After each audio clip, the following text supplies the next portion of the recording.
আমরা তো বাড়িতে প্রত্যেক দিনই মায়ের হাতের রান্না খাই, আর বিয়ের পরে তো বউরা তো রান্না করে। কিন্তু অন্য দিন যদি হাজব্যান্ড কিংবা বাবা বা অন্য যে কোনো কেউ, বাড়ির কেউ যদি রান্না করে, তো সেই রান্নাটা আমার কাছে অন্তত স্পেশাল মনে হয় যে আজকে রান্নাটা একটু অন্য রকমের হবে, অন্য স্বাদের হবে। কারণ প্রত্যেক দিন তো সেই একই মানুষের হাতে খেতেই থাকি, তো একটু অন্য স্বাদের একটা হবে। তো আজকে সেই রকমই একটা রান্না আজকে হতে চলেছে।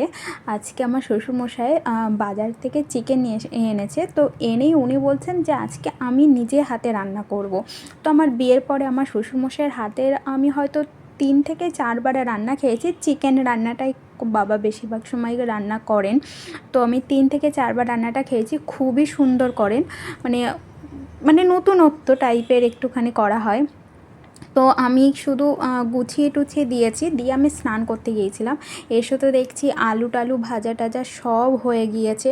এখানে চিকেন কষাই হচ্ছে এখানে। আর আমি পেঁয়াজ রসুন টসুন এইগুলো যেগুলো মানে হাতের কাছে যেগুলো দেওয়া দরকার সেগুলো আমি করে দিয়েছিলাম। তো এখানে বাবা এগুলো মানে চিকেন কষাই করছেন। পাশে আবার মানে উনি ম্যারিনেট করে রেখেছিলেন। আমরা নর্মালি কী হয়, প্রত্যেক দিন তো আমরাই করি, তো ম্যারিনেট সব সময় করা হয় না। যখন কোনো স্পেশাল ডে থাকে সেই সময় খুব ভালো করে করার চেষ্টা করা হয়, তো সেই সময় ম্যারিনেট করে রাখা হয়।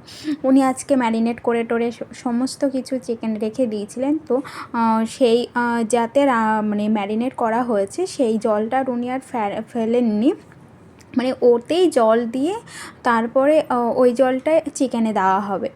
তো আজকে রান্নাটা একটু স্পেশাল হতে চলেছে। তো আজকে দেখা যাক যে বাবা কীরকম রান্না করছে। আর আমি একটু মাঝে মাঝে কী করব, রান্নাবান্না আজকে তো নেই, তো একটু করে যাচ্ছি আবার দেখে যাচ্ছি।